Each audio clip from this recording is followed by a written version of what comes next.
control, if you like, for this is own roots, and you can see definitely the canopy's a lot more sparse than what the ones have just been to anyway. So interesting to see what the roots are doing. So we scored this root density moderate.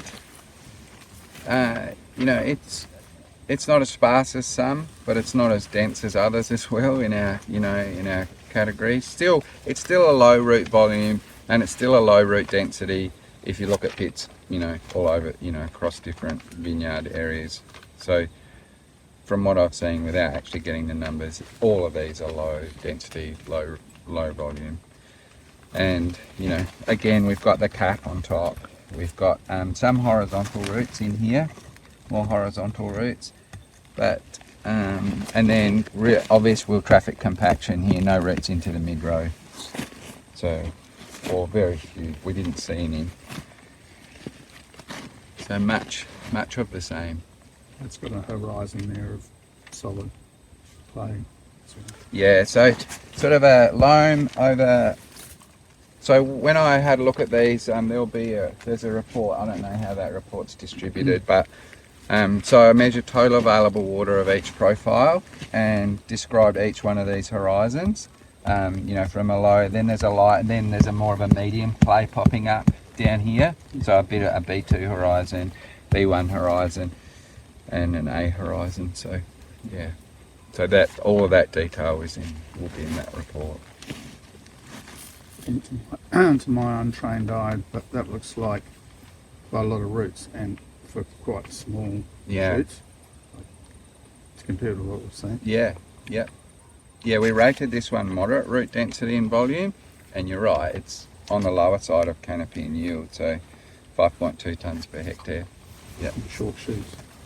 Yeah.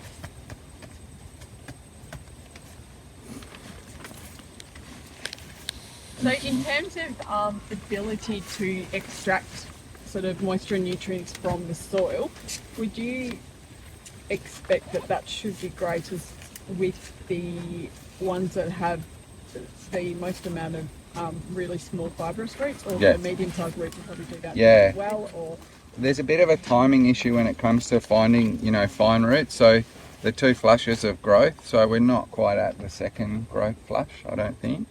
So we want to see fibrous roots because they're the ones that are doing the work for us, but bigger roots lead to smaller roots. So, you know, it's a bit of a, doing pits this time of year, it's a bit hard to sort of say. But generally speaking, if you see more fine roots, you would expect to see more vigor, longer shoots, and higher yields, for sure. And so I guess the question is, if I've got my own rooted CW44 in a vineyard in Coonawarra, and is it producing the yield and the quality that I want? If 5 or 6 tonnes a hectare is what you want, the question is, can I make this vine do what I want without so much manipulation? And so not only are we trying to hit the yield specs and quality specs that we want, but of course we want to do that at less cost.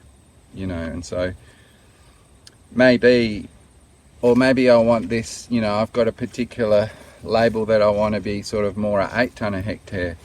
So then, well, do I run a ripper down here to sort of break up this wheel traffic compaction? Do I put some compost on, is the question. Or am I happy with 5 or 6 tonne a hectare and I drop some fruit? So